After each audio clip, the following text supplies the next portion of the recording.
Bienvenidos a este nuevo episodio de este libro. Estamos en el capítulo 7, el amor. Todo hombre de este planeta está siempre iniciándose en el amor. Os doy un nuevo mandamiento, que os améis los unos a los otros.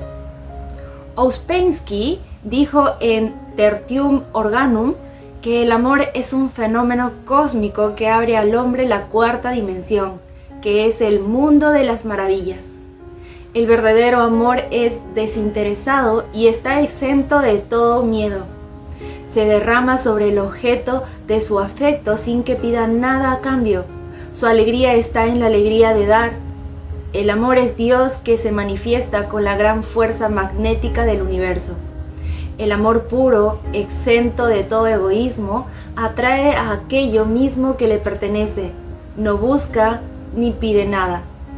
Nadie, por así decirlo, tiene siquiera una pequeña idea del verdadero amor. El hombre es egoísta, tiránico y temeroso en sus afectos y pierde por este mismo hecho a aquel que ama. Los celos son el peor enemigo del amor, pues la imaginación se desencadena, empuja al ser amado hacia otro e infaliblemente esta clase de miedos desvían la realidad si no logran ser debidamente neutralizados. Una joven señora profundamente afligida vino a buscarme y me dijo que el hombre al que ella amaba la había abandonado por otra, diciéndole que nunca tuvo la intención de casarse con ella. La mujer se sentía lastimada por los celos y el resentimiento y me dijo que deseaba que él sufriera lo mismo que ella estaba sufriendo y añadió: ¿cómo me ha podido dejar a mí, que le amaba tanto? Yo le respondí: usted no le amaba, en realidad usted le odiaba. Y añadí: jamás puede recibir si antes no da. Dé un amor perfecto y recibirá un perfecto amor. Aproveche esta ocasión para perfeccionarse. Ofrezca un amor perfecto, sin egoísmo, sin pedir nada a cambio. No le critique ni le ordene nada, y bendígalo donde quiera que se encuentre. No, respondió ella, no lo bendigo, a menos que sepa dónde está. Bien, le dije, eso significa que este no es el amor verdadero.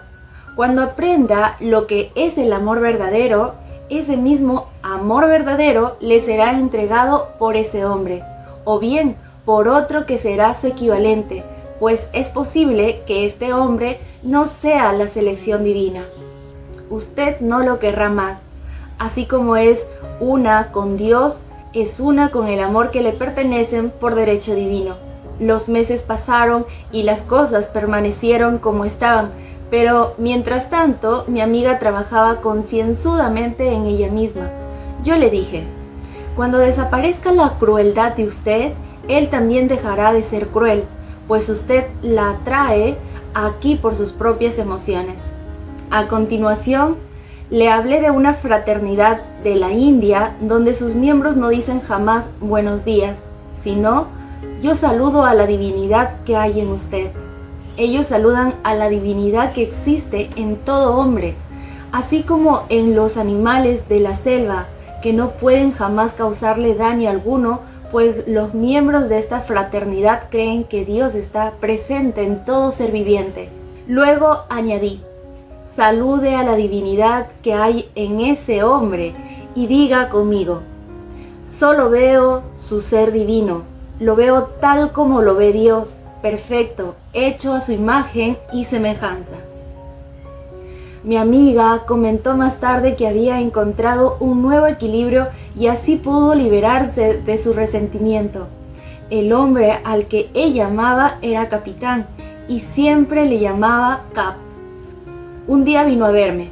Mi amiga me dijo en voz alta: que Dios bendiga al Cap donde quiera que esté. Ahí está el verdadero amor. Finalmente usted obtendrá su amor o atraerá a su equivalente. Por aquella época tuve que cambiar de piso y me quedé sin teléfono durante una temporada. Por lo tanto, no tuve más noticias de ella durante algunas semanas.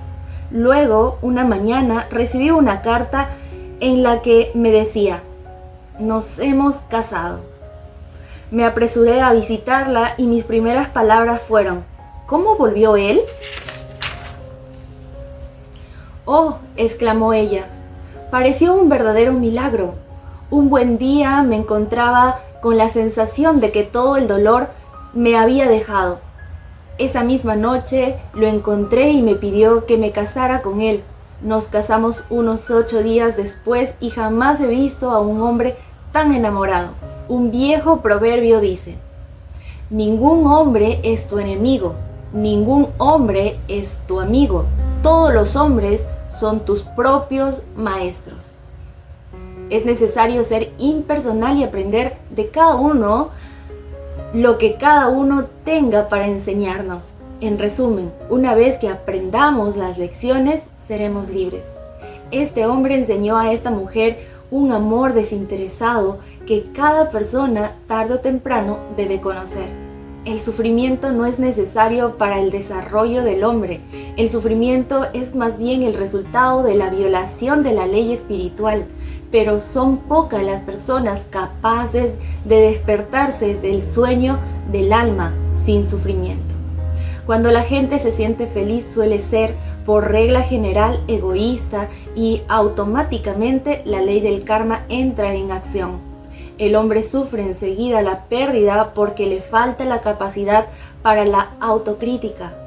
Una de mis conocidas tenía un marido encantador, a pesar de lo cual ella decía a menudo: no me agrada el matrimonio, no tengo nada que criticarle a mi marido, pero la vida conyugal no me interesa para nada.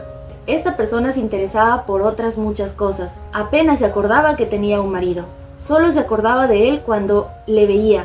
Un buen día, él le comunicó que se había enamorado de otra mujer y que había decidido dejarla. Ella acudió a verme de inmediato, desolada y llena de amargura. Esto es precisamente el resultado de cómo ha pronunciado usted la palabra, le dije. Dijo bien claramente que no apreciaba la vida conyugal. En consecuencia, su subconsciente trabajó para liberarla. Sí, admitió ella. Ahora lo comprendo. Primero se consigue aquello que se desea y luego no hace una más que quejarse. No tardó en aceptar esta situación al comprender que ella y su marido eran más felices estando separados. Cuando esta mujer se vuelve indiferente o crítica a su marido, es cuando deja de ser la inspiración para él. Privado de las alegrías de los primeros tiempos de su unión, se siente desamparado e infeliz. Un hombre deprimido, infeliz y pobre vino a consultarme. Su mujer se interesaba por las ciencias de los números y había llevado a cabo un estudio sobre un tema numérico. Por lo visto, el resultado de su estudio no era favorable, pues me comentó: mi mujer me dijo que no llegaré jamás a ninguna parte porque soy un 2. Yo le respondí: su número me es completamente indiferente. Usted es una idea perfecta del entendimiento divino y nosotros le pediremos el éxito y la prosperidad que le han sido preparados por la inteligencia divina. Al cabo de pocas semanas, el hombre se encontraba en una situación excelente y a 1 o 2 años más tarde logró un éxito brillante como hombreale letras.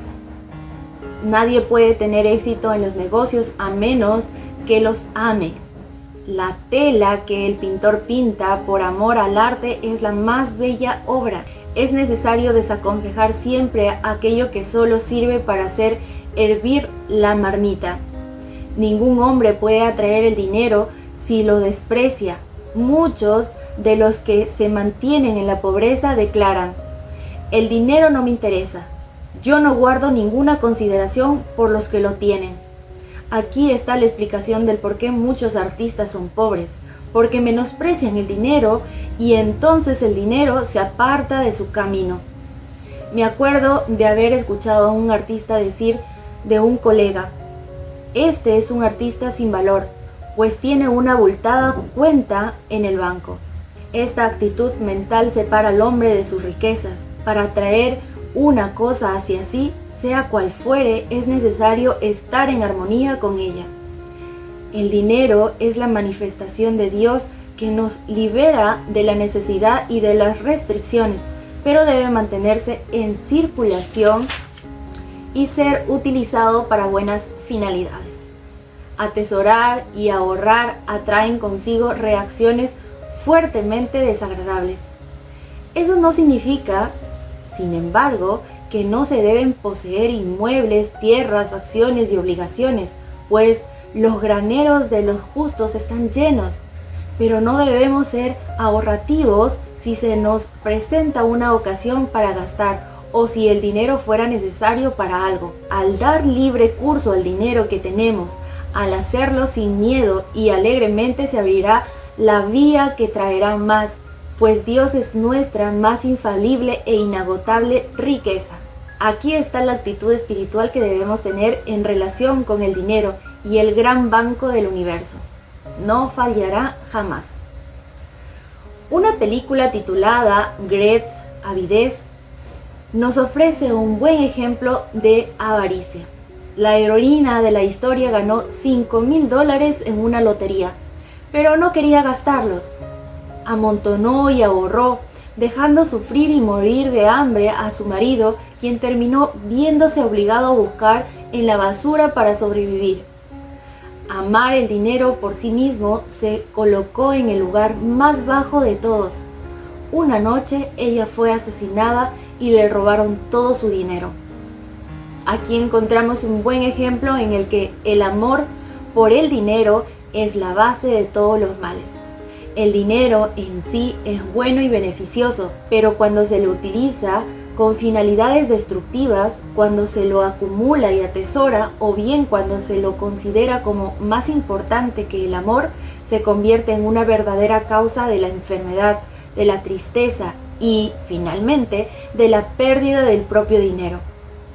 Siga el camino del amor y todas las cosas le serán dadas por añadidura, pues Dios es amor y Dios es nuestra verdadera riqueza. En cambio, si sigue el camino del egoísmo, de la avidez, la riqueza desaparecerá o bien usted mismo se verá separado de ella. Conozco el caso de una mujer muy rica que ahorraba todos los beneficios que obtenía. Raras veces hacía cualquier donación, pero en cambio compraba sin parar objetos de todo tipo. Se sentía particularmente atraída por los collares. Una de sus amigas le preguntó un día cuántos tenía. 77, respondió ella. Los compraba y los guardaba en cualquier parte, seguramente un papel de seda. Eso sería legítimo si los hubiera lucido, pero ella violaba la ley de la circulación. Sus armarios estaban llenos de ropa que jamás utilizaba. Los brazos de esta persona se fueron paralizando progresivamente porque se apegaba muy ávidamente a todos estos objetos. Al cabo de poco tiempo se la consideró incapaz de gestionar su propia fortuna y ésta le fue retirada. He aquí un buen ejemplo de cómo se suscita una pérdida por ignorancia de la ley. Toda enfermedad y toda tristeza provienen de la violación de la ley del amor. Los boomerangs del odio, del rencor y de la crítica se resuelven contra nosotros mismos, llenos de enfermedad y dolor. El amor es como un arte perdido, pero aquel que conoce la ley espiritual sabe que debe reconquistarlo, pues sin amor, él mismo no es más que un címbalo que resuena. Una de mis alumnas, por ejemplo, trabajó conmigo durante muchos meses para liberar su subconsciente del rencor. Llegó hasta un punto en el que no odiaba más que a una sola persona. Liberarla era algo difícil de lograr. Sin embargo, poco a poco mi alumna fue encontrando el equilibrio y la armonía que necesitaba, y un buen día desaparecieron todos sus resentimientos. Ese día ella llegó radiante a mi casa y exclamó: «Usted no puede imaginar lo que me ha pasado. La persona que yo odiaba me ha dicho algo muy desagradable y, en lugar de dejarme arrastrar por la furia, me mostré gentil y llena de amor. Entonces, ella se disculpó y fue absolutamente encantadora conmigo. Nadie podría imaginar lo bien que me siento ahora. El amor y la buena voluntad son inestimables en los asuntos humanos». una empleada vino a desahogarse conmigo sobre su jefa que, según ella, era fría, muy crítica y sin amor alguno. Bien, le aconsejé. Salude entonces a la divinidad que hay en ella y envíele pensamientos de amor. Ella me respondió, imposible, es una mujer de mármol. ¿Usted se acuerda de la historia del escultor que reclamó un cierto bloque de mármol? Le repliqué. Cuando le preguntaron para qué lo quería, él respondió, porque hay un ángel dentro de ese mármol, y logró crear una maravillosa obra de arte. Bien, dijo mi visitante, lo intentaré. Una semana más tarde volvió a verme. He hecho lo que usted me aconsejó y he podido comprobar que esta señora es más buena conmigo. Me llevó a dar un paseo en su coche. Ciertas personas están llenas de remordimientos por haber hecho algún mal a alguien, a veces durante muchos años. Si este mal no puede ser reparado, su efecto puede ser neutralizado haciendo el bien a cualquier otra persona en el presente. Si hago una cosa, olvídalo lo que ya pasó y me dirijo al porvenir. La tristeza, el remordimiento y las lágrimas destruyen las células del cuerpo y envenenan la atmósfera del individuo. Un buen día, una señora que experimentaba una profunda tristeza me pidió, tráteme para que pueda vivir feliz y contenta, pues mi tristeza me hace ser irritable con los miembros de mi familia y recibo enseguida los golpes del karma. Así pues, me pidió que la tratara como se trataría a una madre que llora por su hija. Yo negué toda creencia en las pérdidas y las separaciones y afirmé que Dios era la alegría de esta mujer, su amor y su paz. Ella recuperó inmediatamente su equilibrio y al cabo de poco tiempo su propio hijo vino a decirme que detuviera el tratamiento, pues actualmente ella se sentía llena de alegría. Vemos una vez más cómo el entendimiento mortal se adhiere a sus propios dolores y lamentaciones. En otra ocasión, una persona perteneciente a mi familia hacía alarde sin parar de las tristezas que la abrumaban, hasta el punto de que siempre tenía algo de lo que quejarse. Antaño, si una mujer no se hacía cargo de sus hijos, pasaba por no ser una buena madre. Hoy sabemos bien que las continuas quejas de las madres son precisamente las verdaderas responsables de las enfermedades y accidentes que le ocurren a sus hijos. El miedo, en efecto, imagina fuertemente la enfermedad o la situación temida, y las imágenes, si no son neutralizadas debidamente, terminará por materializarse. Bienaventurada la madre que puede decir sinceramente que entrega a su hijo entre las manos de Dios, sabiendo en consecuencia que él está divinamente protegido. Ella proyecta así una especie de fuerza protectora sobre su hijo. Una mujer se despertó súbitamente en plena noche, presintiendo que su hermano se encontraba en un grave peligro. En lugar de ceder a sus temores, afirmó la verdad y se dijo a sí misma: el hombre es una idea perfecta del entendimiento divino, y él está siempre en su verdadero lugar. Por lo tanto, mi hermano está en su verdadero lugar, divinamente protegido. Al día siguiente se enteró con asombro que su hermano se había encontrado muy cerca de una mina donde se había producido una gran explosión, de la que él afortunada y milagrosamente se había salvado. Es así como nosotros mismos somos los guardianes de nuestros hermanos por el pensamiento, y cada uno debe saber que el objeto de su afección reside en las alturas y reposa en la sombra del Todopoderoso. Aquel que no espera ningún mal, no le sucederá mal alguno. El amor perfecto expulsa el miedo. Aquel que teme no es perfecto en el amor. Finalmente, el amor es el cumplimiento de la ley. Capítulo 8. Intuición, dirección. En cualquier camino que sigas, reconócele y Él te dirigirá. Nada es imposible para aquel que conoce la fuerza de su palabra y que sigue las directrices de sus intuiciones.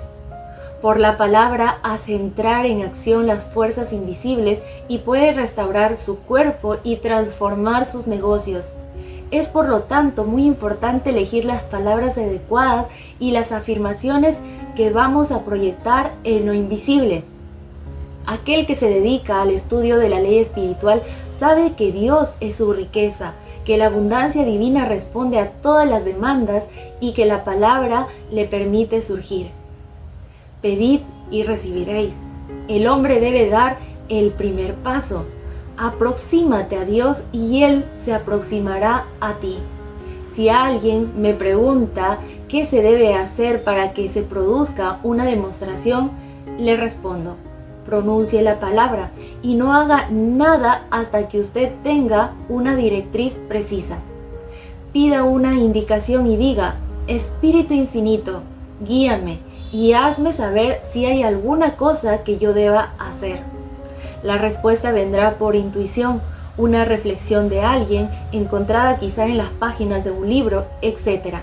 Las respuestas son las voces sorprendentes en cuanto a su exactitud. Así, por ejemplo, una señora deseaba una gran cantidad de dinero.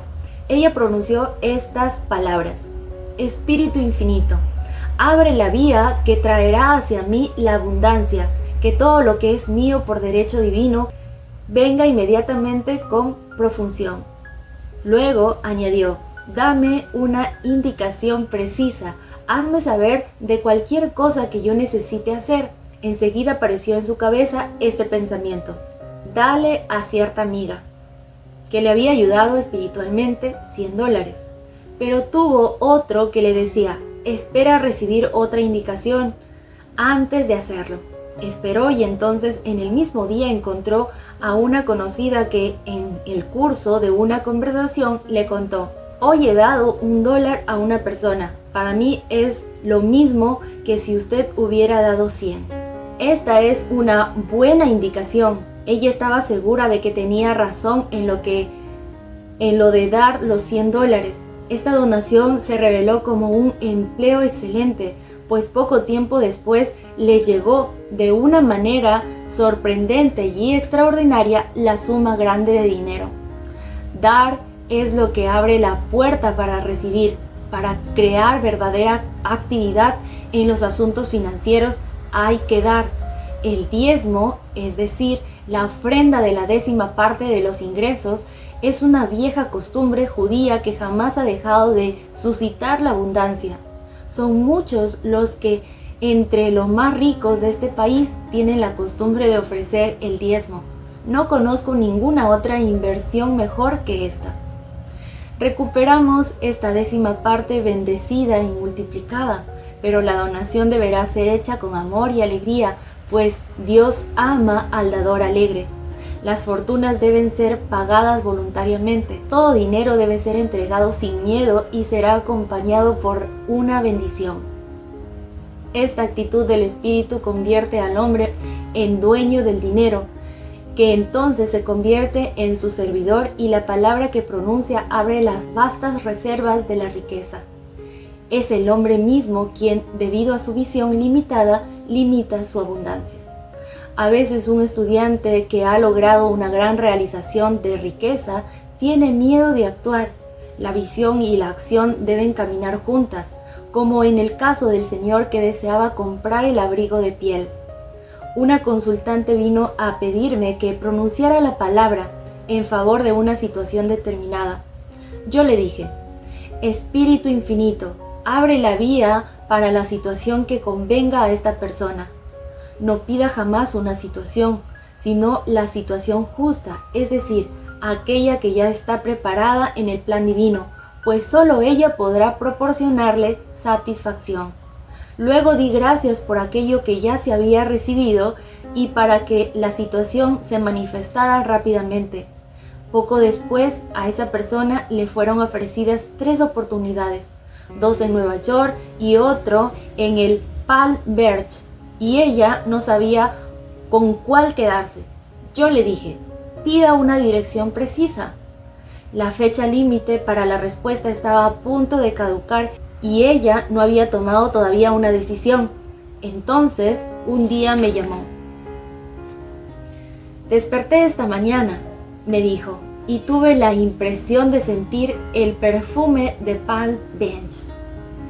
Ella ya había estado allí en el verano y conocía su aire embalsamado. En tal caso le respondí, ahí tiene con seguridad la indicación que tanto esperaba. Así pues aceptó lo que le ofrecieron, la cual a su vez le fue extremadamente favorable en concordancia con las directrices que surgieron en un momento inesperado. Un día caminaba por la calle cuando súbitamente decidí entrar en una determinada panadería que se encontraba un poco lejos de donde me hallaba en aquel momento. La razón me decía, no hay nada en esa panadería que puedas necesitar. Sin embargo, decidí no ponerme a razonar y me fui para allá. Cuando llegué observé a mi alrededor y me pareció que en realidad no necesitaba nada, pero de repente encontré a una señora en la que había estado pensando y que necesitaba una gran ayuda que yo podía ofrecerle. Así pues, cuando se busca una cosa, a menudo se encuentra con otra. La intuición es una facultad espiritual que no tiene explicación, pues no hace más que enseñar el camino. Con frecuencia se recibe una dirección durante un tratamiento. La idea que surge puede parecer incongruente, pero ciertas directrices de Dios son misteriosas. En el transcurso de un curso, un buen día me encontraba dedicada a efectuar tratamiento para que cada estudiante recibiera una indicación bien definida. Después del curso, una alumna vino a decirme, mientras usted trataba, yo tuve la idea de sacar mis muebles del garaje y de alquilar un apartamento. Y sin embargo, había acudido a verme por un problema de salud. Yo le dije que si tuviera un hogar, su salud estaría mejor y añadí, creo que su enfermedad, que es digestiva, proviene del hecho de que usted deja todas sus cosas de lado. La congestión de las cosas provoca congestión del cuerpo. Usted ha violado la ley de la circulación y su cuerpo paga ahora las consecuencias. Después, di gracias de que el orden divino se hubiera vuelto a restablecer en su espíritu, en su cuerpo y en sus asuntos. No sabemos hasta qué punto los asuntos actúan sobre la salud.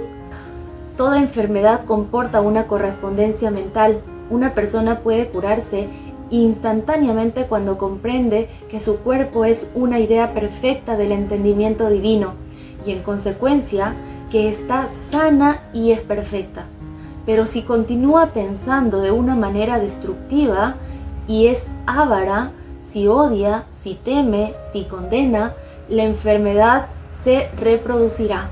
Jesucristo sabía que toda enfermedad proviene del pecado. Después de haber curado a un leproso, le dijo, ve y no peques más por temor a que un mal mayor te aflija. Así pues, el alma, el subconsciente, debe ser lavada y volverse blanca como la nieve para que la cura sea permanente. Los metafísicos hacen profundos sondeos para descubrir esa clase de correspondencias. Jesucristo dijo, no juzgues a fin de no ser juzgado. Muchos atraen la enfermedad y la tristeza cuando condenan a los otros. Aquello que el hombre desea para el prójimo, eso es lo que atrae para sí mismo. Una amiga vino a verme llena de cólera y de dolor porque su marido la había abandonado por otra. Mi amiga censuraba a esa mujer y repetía sin parar. Ella sabía que él era casado y no tenía el derecho de aceptar los galanteos de él. Yo le respondí, deja ya de condenar a esa mujer.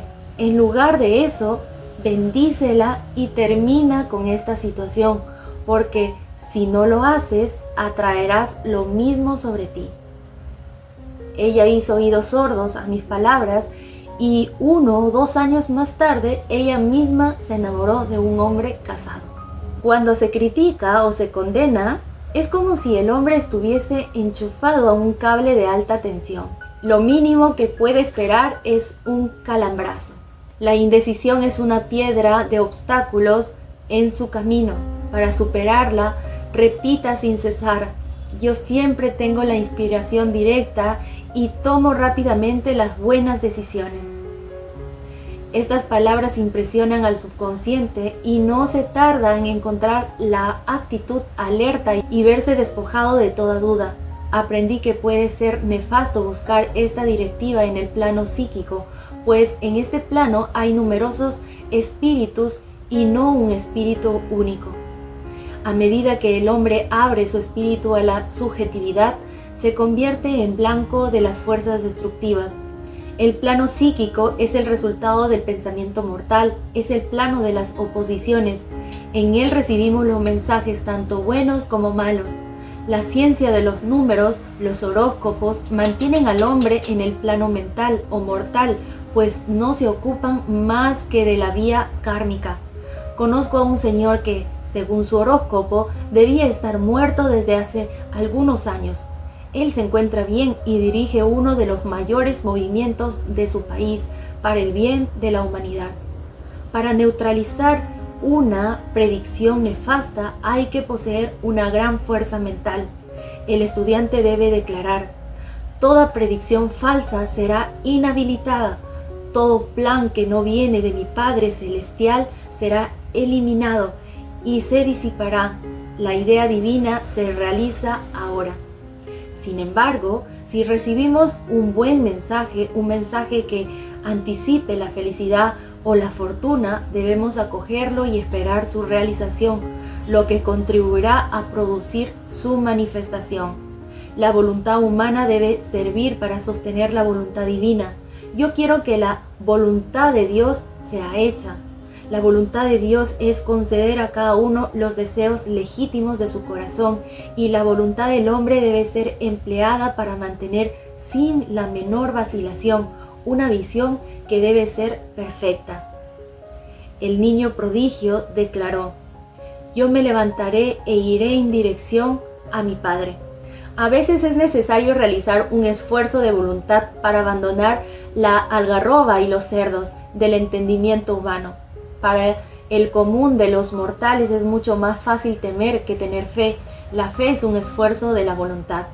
Al despertar a la espiritualidad, el hombre reconoce que todo lo que se halla en discordancia a su alrededor se comprende como una desarmonía mental. Si el hombre tropieza y se cae, siempre puede decir que tropezó y cayó debido a su propio entendimiento.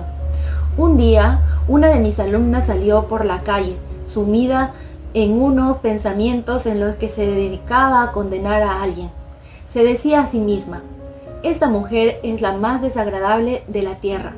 Entonces, bruscamente, 3 Scots aparecieron repentinamente tras dar la vuelta a una esquina y la hicieron caer al suelo. Ella no hubiera querido que eso sucediera así, pero inmediatamente apeló a la ley del perdón en un saludo a la divinidad que había en aquella otra señora. Las vías de la sabiduría son vías agradables y llenas de paz. Cuando se hace una llamada al ser universal, hay que esperar sorpresas. Todo puede parecer que va mal, pero en realidad todo va bien. Un estudiante aprendió que no hay pérdida en el entendimiento divino y que, consecuentemente, ella no podría perder aquello que le pertenecía, y en caso de pérdida recibiría su equivalente. Unos años antes, esta persona perdió $2,000. Había prestado ese dinero a un pariente que murió sin hacer mención del préstamo en su testamento. Esta alumna se sentía llena de amargura y de cólera, pues no tenía ninguna prueba de que se hubiera producido esta transacción. Decidió negarse a aceptar la pérdida y pidió $2,000 a la banca del Ser Universal. Comenzó por perdonar a su familiar, pues el rencor y el rechazo a perdonar cierran las puertas de ese banco maravilloso. Ella afirmó: Niego esta pérdida. No hay pérdida alguna en el entendimiento divino. En consecuencia, no puedo perder estos $2,000 que me pertenecen por derecho divino. Cuando una puerta se cierra, otra puerta se abre. Esta mujer vivía en un piso de un edificio que estaba en venta. El contrato tenía una cláusula por la que se estipulaba que si la casa se ponía en venta, los inquilinos se verían obligados a mudarse en el término de 90 días. Bruscamente el propietario hizo un nuevo contrato y aumentó los alquileres. De nuevo la injusticia surgió ante su camino, pero esta vez ella no se alteró. Bendijo al propietario y se dijo a sí misma: este aumento de alquiler significa que yo seré más rica, pues Dios es mi riqueza. Los nuevos contratos establecieron los nuevos alquileres, pero debido a un error providencial, la cláusula de los 90 días fue omitida. Poco después, el propietario tuvo la ocasión de vender su casa. Gracias al error cometido de los nuevos contratos, los inquilinos pudieron quedarse en los pisos que ocupaban durante un año. El gestor ofreció a cada uno de ellos $200 para que se marchen. Muchas familias se cambiaron y otras 3 se quedaron, incluida la señora en cuestión. Transcurrieron 1 o 2 meses. El gestor volvió a ponerse en contacto con los inquilinos. En esta ocasión, le propuso a mi amiga: ¿usted aceptaría la cuantía de $1,500? En ese mismo instante, ella se dio cuenta de lo que ocurría. Mira por dónde, aquí están mis $2,000. Ella se dirigió a sus vecinos que todavía vivían en el mismo edificio. Actuaremos juntos si nos quieren echar. Su dirección consistió, por lo tanto, en consultar con sus vecinos. Ellos declararon: si le ha ofrecido a usted $1,500, con seguridad nos darán $2,000 a cada uno. Y así fue. En efecto, ella recibió un cheque de $2,000 a cambio de su marcha. Este hecho es una gran demostración de la ley. La injusticia aparente no puede sino abrir la puerta de la demostración. Esto demuestra que no hay pérdida y que cuando el hombre actúa según la ley espiritual, obtiene todo aquello que es de él en el gran depósito del bien. Yo te devolveré los años destruidos por las langostas. Las langostas no son más que las dudas, los miedos, los resentimientos y las lágrimas del entendimiento mortal. Por sí solos, estos pensamientos adversos pueden terminar por destrozar al hombre, pues ninguno da al hombre sino él mismo, y nadie le roba sino él mismo. Nosotros estamos aquí para hacer la prueba de Dios y para dar testimonio de la verdad, puesto que solo nosotros podemos demostrar que Dios hace surgir la riqueza de la penuria y la justicia de la injusticia. Ponedle a prueba, dice el Eterno a la muchedumbre, y veréis si no abro para vosotros las compuertas de los cielos, si no derramo sobre vosotros una bendición tal que no tendréis lugar para guardarla. Y entramos al capítulo 9, la perfecta expresión de sí mismo o el designio divino. Ningún viento puede extraviar mi barca ni cambiar el curso de mi destino. Para todo hombre existe una perfecta expresión de sí mismo. Hay un sitio que él debe ocupar y que nadie podrá ocupar en su lugar. Hay cosas que él mismo debe hacer y que nadie podrá hacer por él. Ese es su destino. Esta idea perfecta, mantenida en el entendimiento divino, espera a que el hombre la reconozca, pues la facultad de la imaginación es una facultad creadora, necesaria para que el hombre perciba la idea antes de que ésta sea realizada.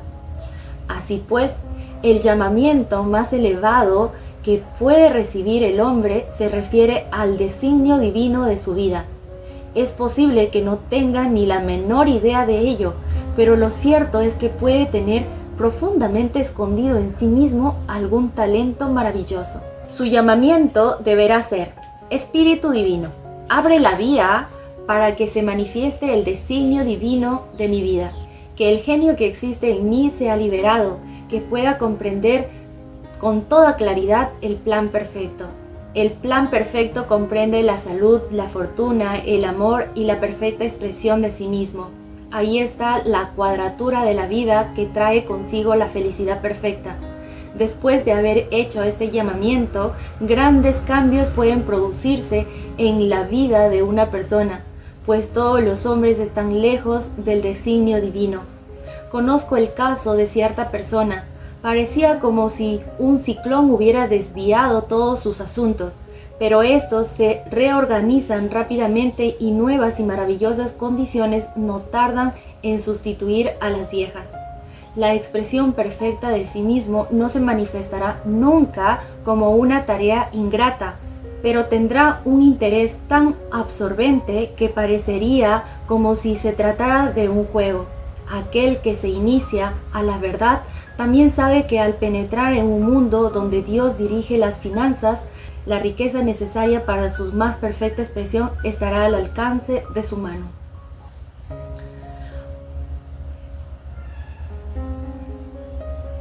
Más de un genio ha tenido que pasar durante años por problemas financieros, pero aquellos que pronuncian la palabra con fe liberarán rápidamente los fondos necesarios.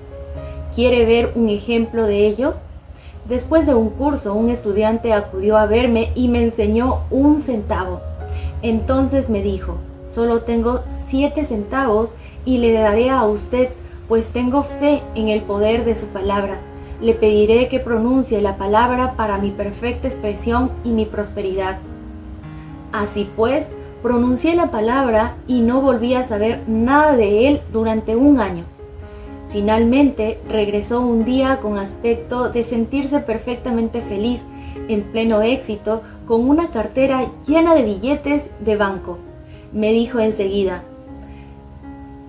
después de que usted pronunciara la palabra, me apareció una oportunidad en un pueblo y encontré la salud, la felicidad y la riqueza. Para una mujer, la expresión perfecta puede venir del hecho de ser una esposa notable, una madre ideal, una dueña de casa realizada, sin seguir necesariamente una carrera brillante. Pida directrices nítidas y el camino le será trazado con facilidad y lleno de éxito. No debemos representarnos ni forjarnos una imagen cuando pedimos que el designio divino penetre en nuestra conciencia. Recibimos la clara inspiración y empezamos a ver cumplidas grandes cosas. Ahí está la imagen o la idea a la que es conveniente atenerse sin la menor vacilación. Aquello que el hombre busca, también al hombre. El teléfono buscó a Abel. Los padres jamás deberán imponer sus carreras o sus profesiones a sus hijos. Conociendo la verdad espiritual, ya en los primeros años de la vida del niño o incluso antes de su nacimiento, deberán pronunciar la palabra para que se realice el plan divino. Un tratamiento prenatal deberá hacerse de la siguiente manera: que Dios que está en este niño se exprese perfectamente, que los designios divinos para su espíritu, su cuerpo y sus asuntos se manifiesten durante toda su vida, durante toda la eternidad. Que la voluntad de Dios sea hecha y no la del hombre, según el modelo de Dios y no el del hombre. Este es el mandamiento que encontramos constantemente en las Escrituras, y la Biblia es un libro que trata de la ciencia del espíritu y que enseña al hombre a liberar su alma, el subconsciente, de la esclavitud. Las batallas que se describen en este libro representan las luchas del hombre contra los pensamientos mortales. Los enemigos del hombre serán aquellos de su propia casa. Todo hombre es Josué y todo hombre es David, que extermina a Goliat, el pensamiento, el entendimiento mortal, gracias a una pequeña piedra blanca, la fe. Así, el hombre debe vigilar para no ser un mal servidor que entierra su talento, para no servirse de aquellos dones que entrañan terribles penalidades. Con frecuencia, el mundo impide al hombre expresarse correctamente. El miedo ha atormentado a más de un genio. pero el miedo puede superarse por medio de la palabra pronunciada o por el tratamiento. El individuo pierde toda la conciencia de sí mismo y siente solamente que hay solo un medio para expresar la inteligencia infinita.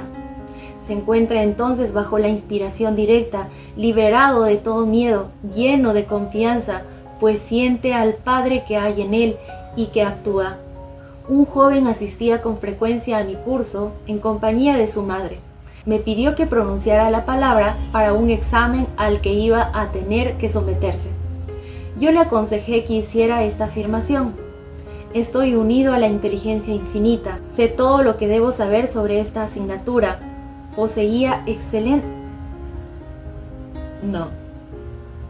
Estoy unido a la inteligencia infinita, sé todo lo que debo saber sobre esta asignatura.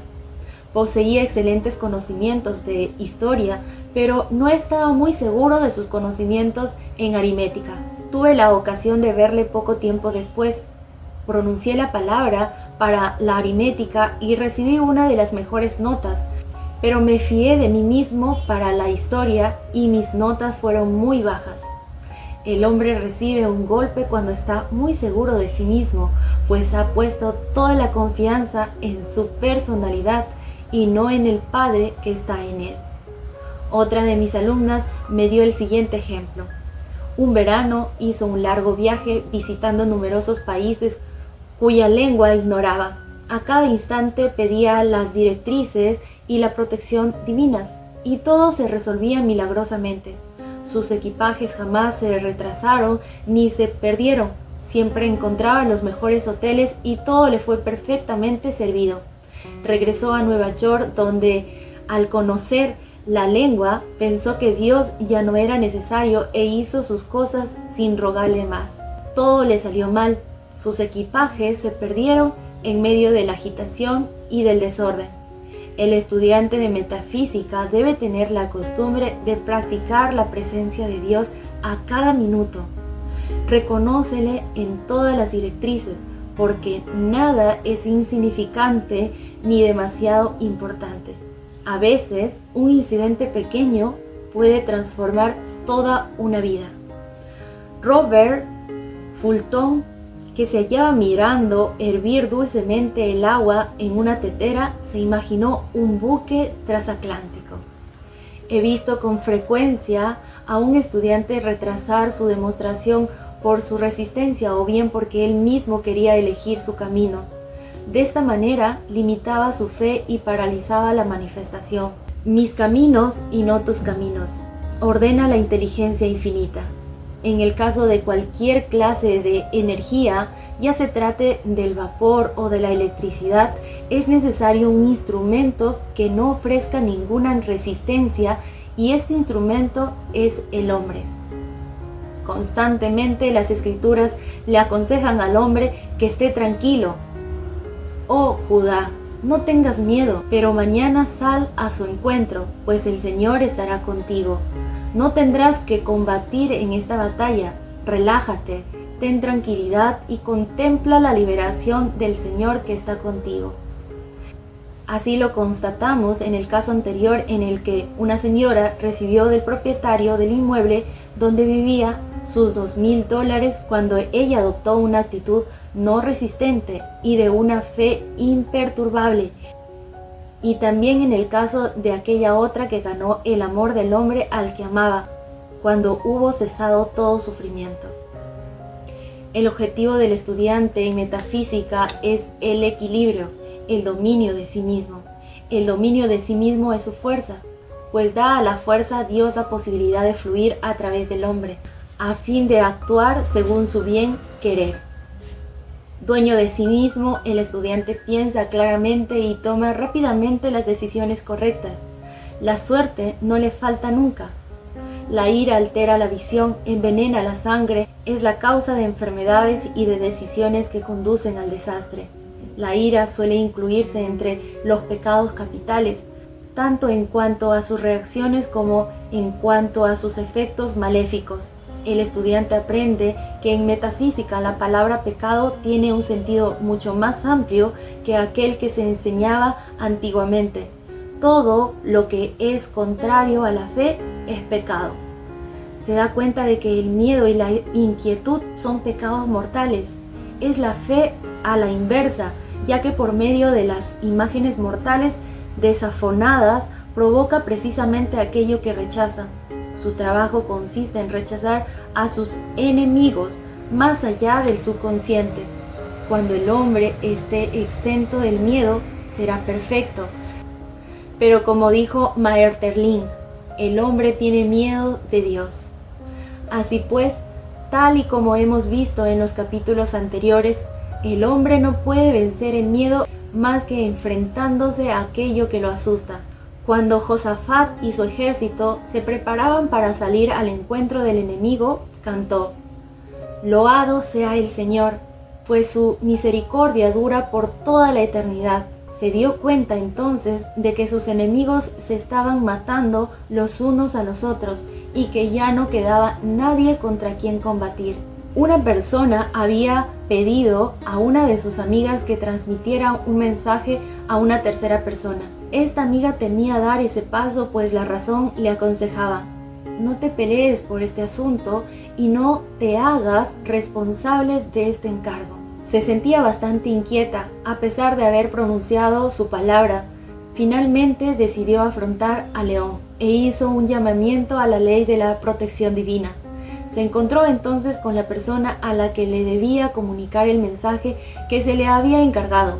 Abrió la boca para hacerlo así, y en ese mismo instante esa otra persona le dijo: tal persona dejó el pueblo, lo que hacía inútil el mensaje que debía transmitir, puesto que la situación dependía de la presencia en el pueblo de aquella persona. Como quiera que se le había rogado que actuara, es decir, que no resistiera, no se sintió obligada, precisamente porque no tenía miedo. La situación embarazosa desapareció por sí sola. Los estudiantes retrasan a menudo su demostración manteniendo la idea de que estaba incompleta. Deberían hacer la siguiente afirmación: en el Espíritu Divino todo está alcanzado. Por lo tanto, mi demostración está completa, mi trabajo es perfecto, mi hogar es perfecto y mi salud también es perfecta. Cualquier cosa que pidamos son ideas perfectas archivadas en el entendimiento divino y que deben manifestarse por la gracia y de manera perfecta. Hay que dar las gracias por haber recibido en lo invisible y prepararse activamente para recibir en el plano visible. Otra de mis alumnas tenía la necesidad de hacer una demostración pecuniaria. Acudió a verme para preguntarme por qué esta demostración no llegaba a producir un resultado. Quizá tenga usted la costumbre de no terminar aquello que emprende y su subconsciente haya tomado la costumbre de no llegar a terminar las cosas. Como ocurre afuera, ocurre adentro. Tiene usted razón, me respondió ella. Empiezo a hacer muchas cosas que no termino jamás. Voy a entrar en mi casa y a terminar de hacer una cosa que empecé hace varias semanas. Estoy segura de que eso será el símbolo de mi propia demostración. Se dedicó a terminar esa tarea y, al cabo de poco tiempo, consiguió terminar el trabajo. Poco tiempo después, el dinero le llegó de una manera curiosa. Aquel mismo mes, su marido recibió una paga doble de su salario. Convencido de que se trataba de una equivocación, lo comunicó así a sus jefes y estos, debido a su honradez, le dijeron que se lo quedara. Cuando el hombre pide con fe, no puede dejar de recibir, pues Dios crea sus propias vías. A mí, en ocasiones, me hacen esta pregunta: suponga que se tiene varios talentos, ¿cómo saber cuál de ellos elegir? Pida recibir una dirección clara y diga: Espíritu infinito, dame una indicación clara, revélame cuál debe ser mi perfecta expresión, enséñame cuál es el talento que debo utilizar actualmente. He visto a personas liberarse bruscamente de una tarea y encontrarse plenamente competentes con poco o casi ningún aprendizaje. Yo afirmo, estoy totalmente equipada para el plan divino de mi vida y afronto sin miedo las ocasiones que se presentan. Ciertas personas dan voluntariamente, pero no saben recibir. Rechazan los regalos, ya sean por orgullo o por cualquier otra razón negativa, y agotan así sus fuentes e invariablemente se encuentran un poco desprovistos de todo. Así, por ejemplo, una señora que había dado mucho dinero acudieron a ofrecerle una donación de varios miles de dólares. Ella la rechazó, diciendo que no tenía necesidad. Poco después, sus finanzas se encontraron con problemas y la mujer tuvo que endeudarse exactamente con aquella misma cantidad que se le había ofrecido. Es necesario recibir con gracia el pan que nos sirve sobre las aguas. Libremente usted ha dado, libremente debe recibir. El equilibrio entre dar y recibir existe siempre, y aunque el hombre debe dar sin esperar nada a cambio, viola la ley aquel que no acepta aquello que le ofrecen, pues todo viene de Dios y el hombre no es más que su canal. No se debe tener jamás un pensamiento de penuria con respecto a aquel que da. Por ejemplo, cuando el oyente del que ya he hablado me entregó su centavo, yo no pensé, pobre hombre, no está en condiciones de darme este centavo. Lo he visto rico y próspero, recibiendo su parte de la abundancia que existe. Fue ese pensamiento el que le indujo a actuar como lo hizo. Si no se sabe recibir, es necesario aprender, y para hacer brotar las fuentes, saber aceptar lo que nos ofrezca, aunque solo sea un sello. El Señor ama tanto a aquel que sabe recibir como al que sabe dar. Con mucha frecuencia se me ha preguntado por qué un hombre nace rico y saludable y otro pobre y enfermo. Allí donde se produzca un efecto, hay siempre una causa. El azar no existe. Esta cuestión encuentra su respuesta en la ley de la reencarnación. El hombre pasa por numerosas vidas, por numerosas muertes, antes de conocer la verdad que le permite ser libre. Se siente atraído hacia la tierra a causa de sus deseos anteriores insatisfechos, para pagar sus deudas kármicas o para cumplir con su destino. Por lo tanto, aquel que nace rico y saludable mantuvo en su subconsciente, en el transcurrir de su vida anterior, las imágenes de riqueza y de salud, mientras que aquel que está enfermo y pobre creó las imágenes de enfermedad y pobreza. En cualquier plano que esté, el hombre manifiesta la suma total de las convicciones de su propio subconsciente. Sin embargo, el nacimiento y la muerte son leyes establecidas por los hombres, pues el pago del pecado es la muerte. La expulsión de Adán de la conciencia por haber creído en dos poderes, el bien y el mal. El hombre real y el hombre espiritual no conocen el nacimiento ni la muerte. Él jamás nace y jamás muere, sino que está en el comienzo y estará siempre. Así pues, por el conocimiento de la verdad, el hombre se libera de la ley del karma, del pecado y de la muerte, y manifiesta al hombre creado a imagen de Dios y según su semejanza. Su liberación se produce cuando ya ha cumplido su destino, haciendo surgir la manifestación del designio divino de su vida. El Señor le dirá: está bien, buen y leal servidor, tú has sido fiel en unas pocas cosas, yo te restableceré en muchas, incluyendo la muerte misma. Entra en el gozo de tu Señor, la vida eterna.